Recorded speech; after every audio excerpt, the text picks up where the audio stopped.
Very good morning to all. In the previous video, I discussed about the Coulomb's law in vector form. We have seen in that video that Coulomb's force, basically electrostatic force is a central force. It means force acting between two bodies, they are equal in magnitude but opposite in direction. Now, what happened if in any system we have more than two charges? Right, I have just we have done that. We have two charges, then one charge is creating one force on another, and the same force is created by this charge to another charge. But what if we have more than two charges? We have 3, 4, 5, 6. We can have n number of charges in a system. So how to apply the Coulomb's law in the system having n number of charges? So when we have n number of charges, we use a principle known as superposition principle.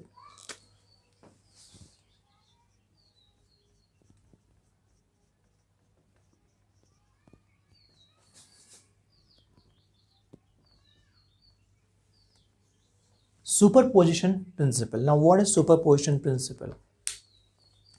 You have already studied this principle in the class 11th, in the chapter waves and oscillation. In superposition principle in the class 11th, if you remember, it was in the chapter interference.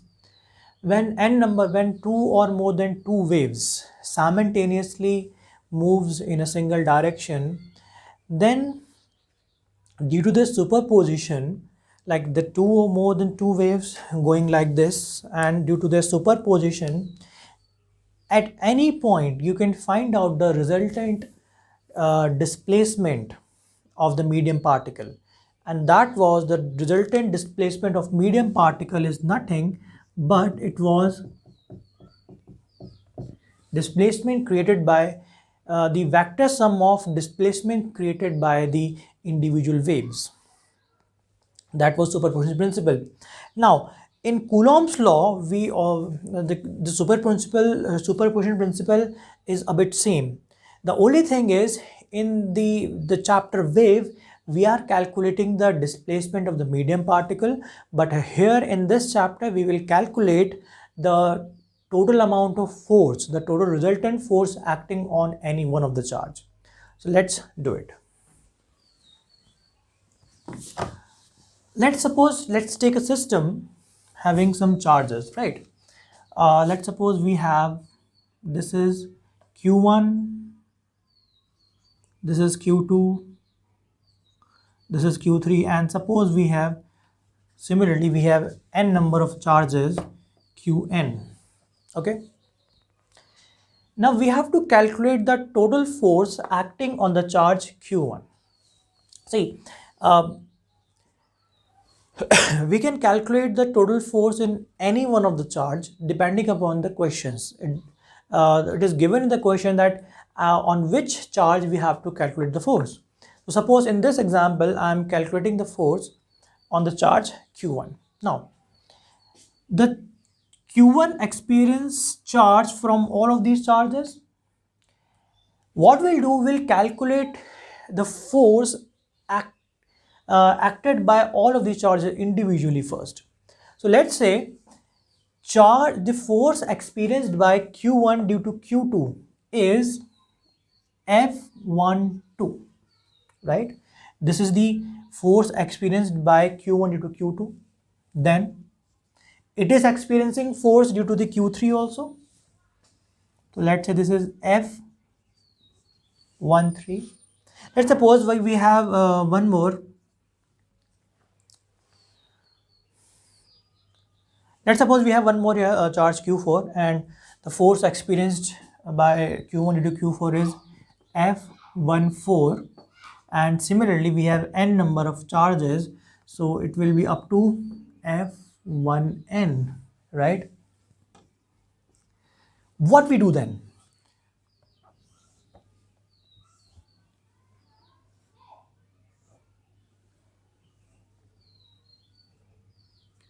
What we'll do, we'll calculate each and every force this was F12, this was F13, F14, and similarly F1n. Add them. So total force on charge Q1, F1 will be vector sum of all these forces.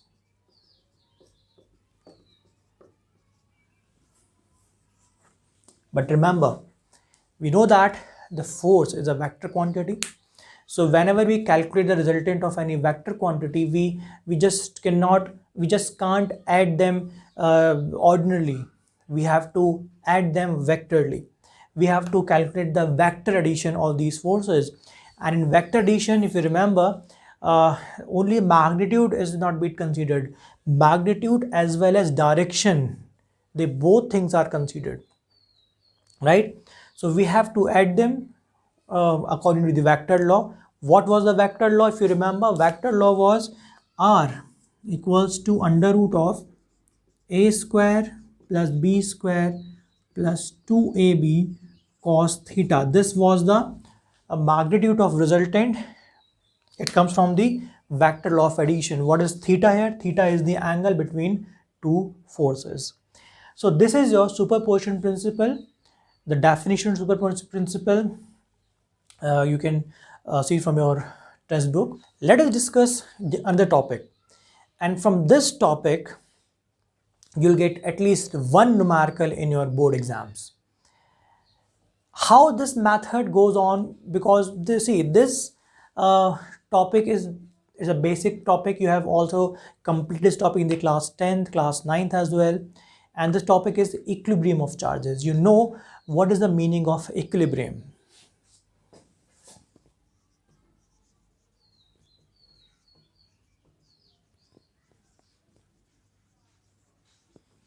Equilibrium of charges.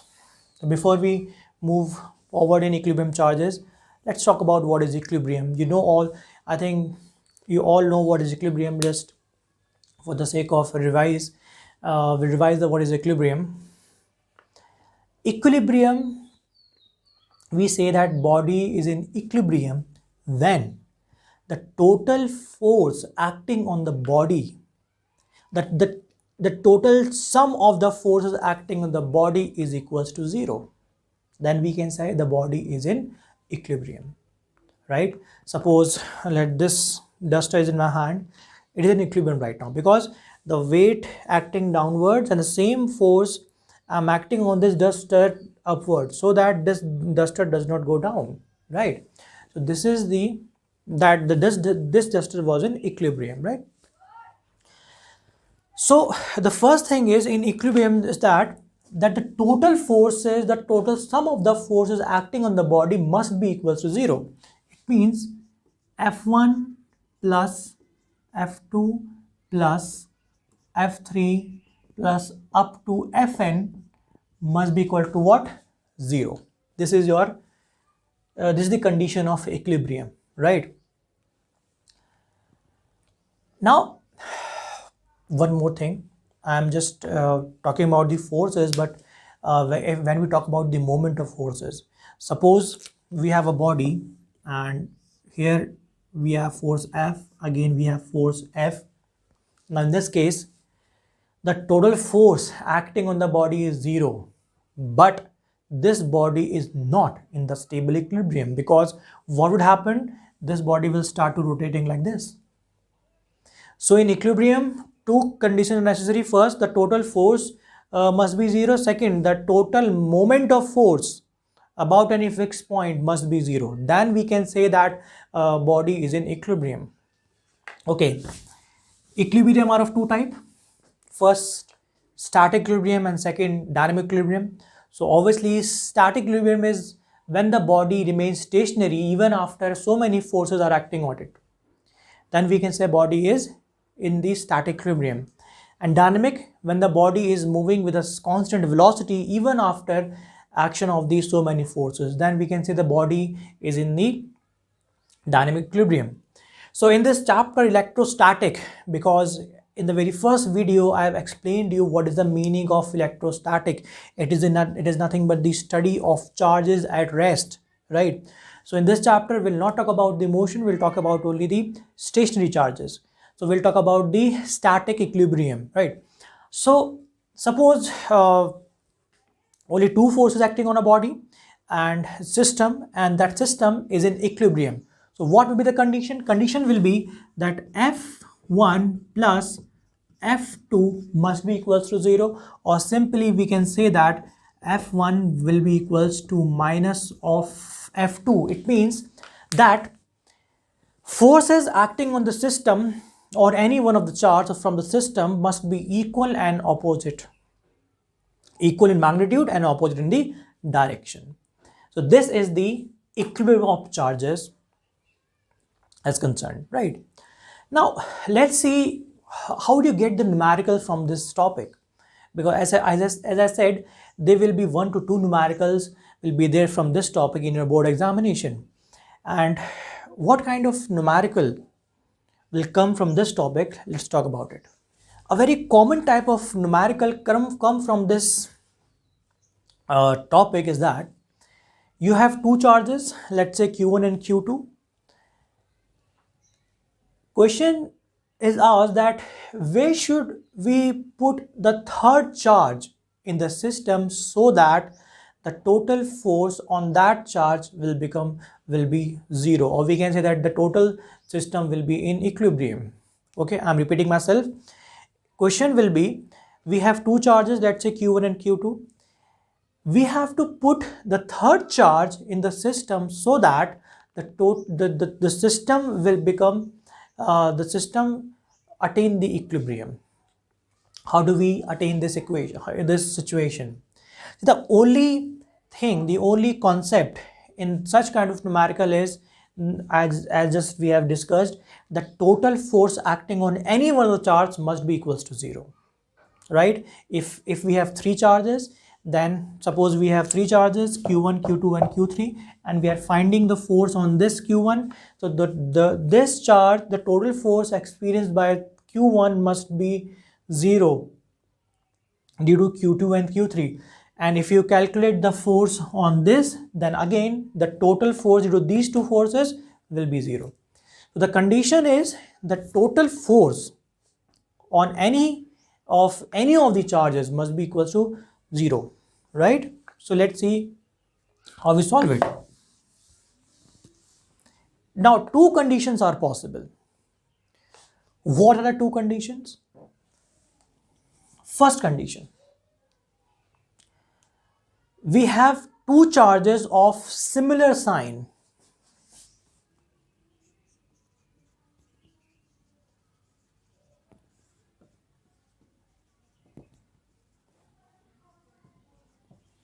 Right, either they can be positive or they can be negative. So question is, where should we put the third charge so that the system will be in equilibrium, right? Now the third charge we are putting in the system, it can be of any sign, plus or minus, it doesn't matter, right? What the position of the third charge does not depend upon the sign in this case, right? So let's say we have two charges. First charge Q1 is situated at point A and another charge at B, Q2. And again, as I said, the both charges are of similar signs. The distance between them is, let's say this is R. In this case, when the two charges, both the charges are of same sign, we'll put the third charge somewhere between them. Somewhere between, let's say, I put the third charge over here at distance x. This is the third charge Q0, right? Now obviously this third charge will be put near the charge having less magnitude, right? So in this question, obviously that Q1 is greater than Q2, right? So third charge will be put somewhere between them and towards it is near the charge having the less magnitude, right? So just look at here example. Suppose these two charges are positive and this is also positive. What would happen? Q1 will experience Q1 will exert a force on Q0 toward this side, and similarly Q2 will exert a force on Q0 toward this side. Now you can see that both forces are opposite to each other. So when the magnitude of forces become equal, the system will be in equilibrium. Now suppose, let's say this is negative. Now what will happen? Now again, now Q2 will attract it and Q1 will attract it. Again the forces are in opposite direction, right? The condition is, in equilibrium condition, forces must be in opposite direction, right? So we can see that the position of this Q0 does not depend upon its nature. If it is positive, it will be somewhere in between them. If it is negative, again it will somewhere between them, right? So this is the first case. What is the second case? Second case is if two charges are of opposite sign. Let's see then what we can do, right? The charges with opposite sign. Now the case is different. Now what we'll do? In this case, when the charges are of opposite side, we place the third charge Q0 beyond the line AB near the charge having less magnitude. See, this is the line AB, distance R, right? The charge Q1, this is Q2, okay? Now let's say this is positive and this is negative, okay? And the magnitude of Q1 is more than magnitude of Q2. What I said, we'll put the third charge beyond AB near the less charge, near the less magnitude charge, because we can put the Q0 here or here also.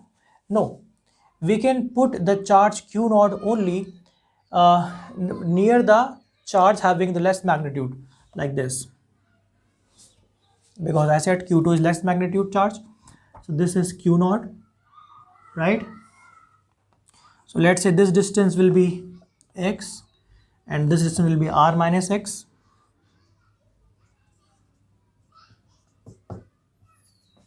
Okay, let's see that the condition of equilibrium is satisfying or not. Suppose this charge is positive, okay? This is positive charge. So this positive Q1 will repel the Q0, because both are positive, so it will repel the charge toward this side, but this charge is negative, so this Q2 will attract the charge toward its side, toward the left hand side. So you can see that the forces acting on the Q2 is in opposite direction. That means the condition of equilibrium can be satisfied here. Okay, suppose if this charge is negative, now what will happen? If this charge is negative, now you can see that this positive charge will attract the Q0 toward it left side, but the negative charge Q2 will repel away from it. Again, we can see that the forces acting on the charge is in opposite direction. So condition of equilibrium can be satisfied here. So this was the topic of the equilibrium of charges.